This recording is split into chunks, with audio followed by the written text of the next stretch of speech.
going to bring you a really powerful and eye-opening report that might challenge everything you think you know about prostitution. Federal agents have just announced a major drug raid with dozens of arrests. We're back now with an NBC News investigation with our partners at Reuters into an especially disturbing side of America's growing heroin epidemic.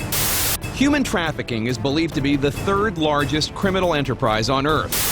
What do you remember about those early years and your mom? She never ate. She'd have maybe a Coke a day, no water, and then go right back to bed. And she'd never take care of me, never feed me.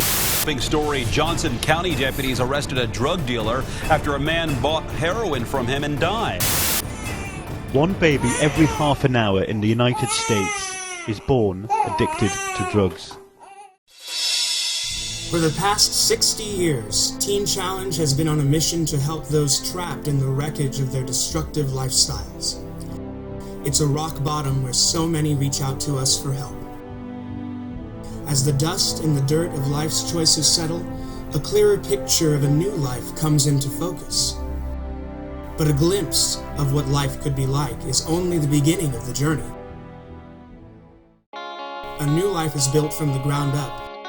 Much like a house. It takes time, hard work, resources, and determination. Laying a foundation comes first. For Teen Challenge students, discipleship begins the rigorous process of laying a sturdy base. This foundation is strong and built on truth. It begins with the cornerstone, a relationship with Jesus. I went to church as a kid, but as time went on, I forgot about God and did my own thing. Piece by piece, my life started to come together. I began to discover new things about myself, new talents, new abilities, but most of all, a new purpose.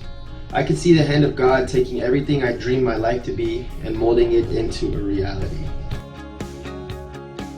After the foundation is set, something amazing starts to take shape. For the first time in a long time, I felt stable, like I had a sturdy ground to stand on. It's at this stage in a student's recovery where the framework of new life begins to form. After the house is built, the grand reveal takes place, graduation day. The day the curtain is pulled back and someone new is revealed. Many of the people coming into Teen Challenge are coming in not only for drug addiction and other related problems, but also things like emotional issues and difficulties of living their life in just a normal setting. It's amazing though when we see people come into the program with these various issues, we also are seeing them really turn around because of the structure of Teen Challenge and many of the things that we're teaching in the program. Over the last 40 years of Randy and I being leaders at Teen Challenge, we have seen amazing transformation of students that have come into the program. They come in without hope, they come in with a lot of pain and trauma in their life, and then they begin to realize that God has something different for their life. God has a plan. But the true test begins when the student leaves Teen Challenge. Will they have the faith to live their story? Will their foundations remain strong through heartbreak, suffering, and temptation? Will the framework they worked so hard to build crumble under the pressure of life's trials?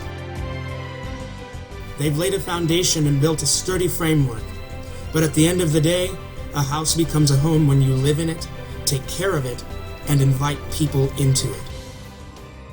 And over the years, we've seen our graduates do amazing things. We've seen graduates contribute to communities they once stole from. We've seen troubled adolescent boys grow up to be strong Christian husbands and fathers.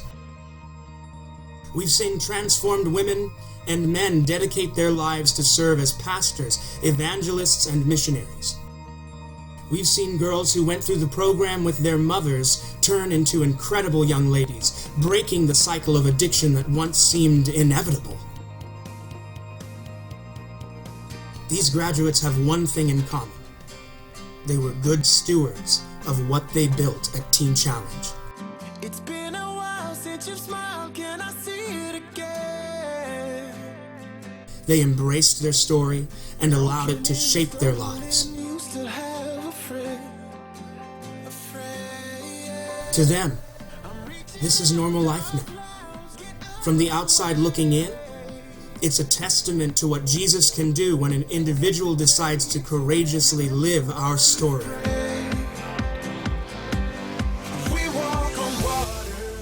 I want to live my story for the next addict that walks through the doors of Teen Challenge, who needs to know that hope is within reach. I want to live my story for the next generation, for my children and grandchildren. I want to live my story for a generation of men who will rise up and lead their families, churches, and communities. I want to live my story for the girl who feels trapped and abused. How about you? Will you live your story?